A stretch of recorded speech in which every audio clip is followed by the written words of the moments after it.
Kalau kalian nemu video ini, dan sebenarnya sudah bertanya-tanya dari lama, kenapa aku bandel? Kenapa orang-orang selalu ngatain aku bandel? Tunggu dulu, hidup kalian masih bisa diselamatkan dan bahkan jadi jauh lebih baik kalau kalian tetap bandel.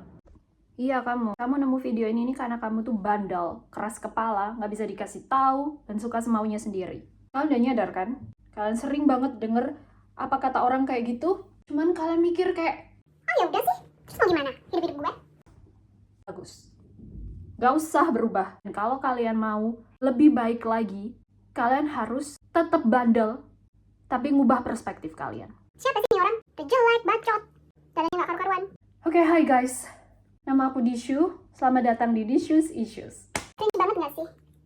Tapi aku orangnya bandel. Nah, makanya kenapa aku tuh ngomel kayak gini nih sebenarnya ngomel buat diri aku sendiri. Jadi gini, aku tuh orang Indonesia yang tinggal di luar negeri dari tahun 2017. Itu juga yang komen, Udah lama tinggal di luar negeri kok gak dapet apa-apa? aku yakin kok kita hidup di mana dapat komenan dari orang itu pasti nggak jauh-jauh beda kan. Kadang kita sendiri nggak ngerasa. Justru di saat seperti inilah kita butuh kebandelan kita. Ya udah, percaya aja kalau apa yang kita lakuin itu pasti akan menghasilkan sesuatu. Kalau selama ini kalian hidupnya itu Ya wajar lah ya, namanya anak muda. selalu pingin orang lain tuh ngelihat gimana kalian menghasilkan apa, meraih apa. Aku pernah di titik itu yang haus validasi orang lain. Dimana itu nggak salah 100%. Karena kita butuh pandangan objektif dari luar, nggak melulu dari kita sendiri tentang sampai di mana sih kesuksesan kita. Tapi hal itu akan jadi sesuatu yang buruk dan malah nusuk balik kita kalau misalkan kita berpikir itu satu-satunya hal yang menjadi kunci kesuksesan kita. Aku sepagian dengerin podcast, ngebahas tentang hal-hal yang di luar kendali kita. Oke. Dari situ tuh aku kepikiran bikin video ini.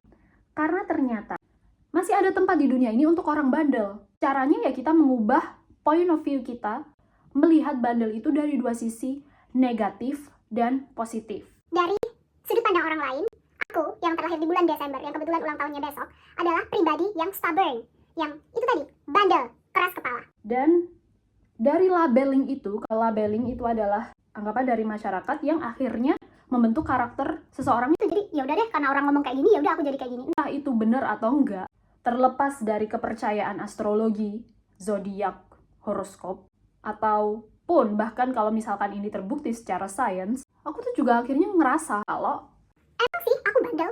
Emang aku susah dikasih tahu gitu? tapi akhirnya aku memutuskan buat mengkaji ulang diriku sendiri nih, refleksi diri. Aku memutuskan melakukan apa yang banyak orang sukses atau motivator bilang, nulis buku harian alias journaling. Dari situ aku tahu akhirnya bahwa iya, aku mengakui aku ini bandel. Terus apa yang terjadi? Aku mulai membuat analisis tentang diriku, apa yang sudah selama ini positif aku dapatkan dan apa yang berefek negatif atau enggak mendukung perbaikan diri sendiri. Dan dari situ, hal yang paling kelihatan adalah titik di mana aku ini berada sekarang. Aku bisa keluar negeri. Dari garis keturunan aku adalah anak pertama yang bisa kuliah karena bandelnya aku.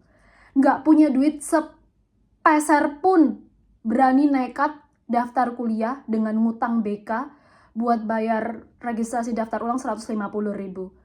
Udah keterima kuliah, masih nggak terima dengan keadaan bahwa keluarga aku nggak ada duit, guys. Aku nggak keterima jalur beasiswa. Aku nggak tahu nih, aku bakalan bayar kuliah aku ke depan pakai apa. Bahkan orang tua aku aja udah terang-terangan kayak ngomong satu sama lain, ngomong ke keluarga besar, kasihan ya dia keterima kuliah tapi nggak ada duitnya. Tapi berbekal kebandelan aku itu, masa sih aku harus berakhir di sini? Masa sih aku berakhir hanya di status selamat kamu keterima kuliah aja? Enggak, aku berangkat ke kampus nganterin temen aku. Kebetulan dia ada anak dapat beasiswa tapi mengundurkan diri karena beasiswanya double. Ya sudah, aku diberi kesempatan oleh Tuhan untuk akhirnya menggantikan posisi anak yang dapat beasiswa itu. Dan orang tuaku, bahkan keluarga besar juga sampai melongo. Kok bisa aku dapat yang aku mau? Kan aku bandel. Masih nekat, ngotot, pengen ke luar negeri. Selama waktu kuliah itu, aku udah sering banget keluar negeri. dengan cara yang sama kayak bandel gini, terus tiba-tiba nemu bantuan dari proposal dan segala macam. Aku masih nggak puas. Karena tujuanku pengen keluar negeri itu adalah pindah, tinggal, membenahi hidup, sampai akhirnya aku bisa membuktikan ke keluargaku kalau aku bisa bantu mereka. Nah, sifat pembuktian ini yang akhirnya menusuk tajam, bahwa kalau misalkan aku nggak bisa ngasih mereka, aku nggak bisa membuktikan mereka, hidup aku nggak ada apa-apanya.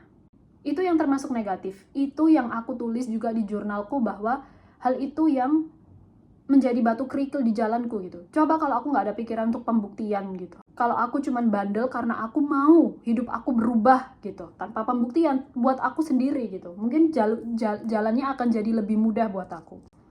Tapi ya udah, nggak ada yang perlu disesali. Perlu dianalisis, perlu direfleksi ulang, tapi nggak ada yang perlu disesali. Karena ini jalan hidupku, ini cerita hidupku. Setelah lulus kuliah, aku ngotot, aku bandel, aku cari info sebanyak mungkin gimana caranya aku bisa keluar negeri.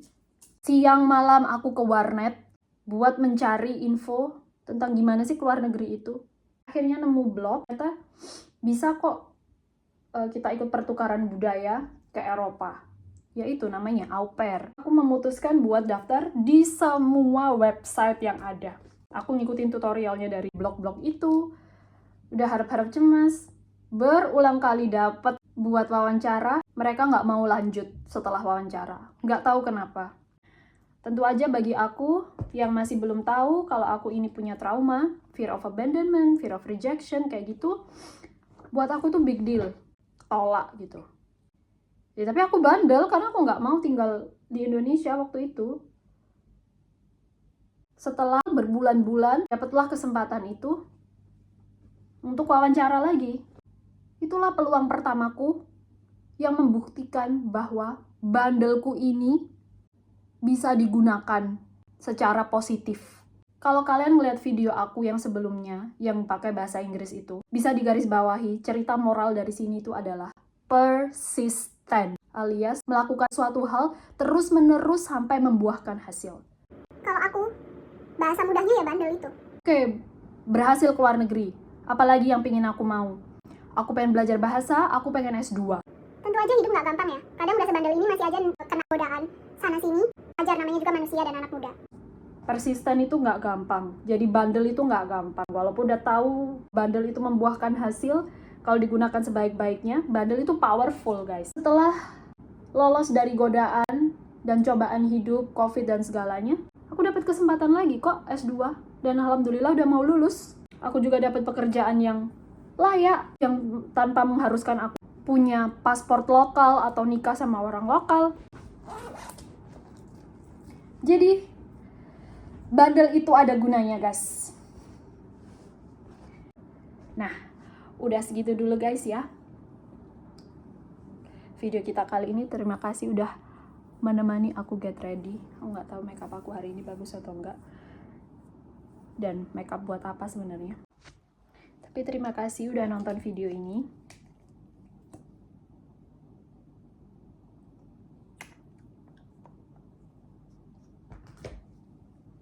Sampai jumpa di isu-isu selanjutnya.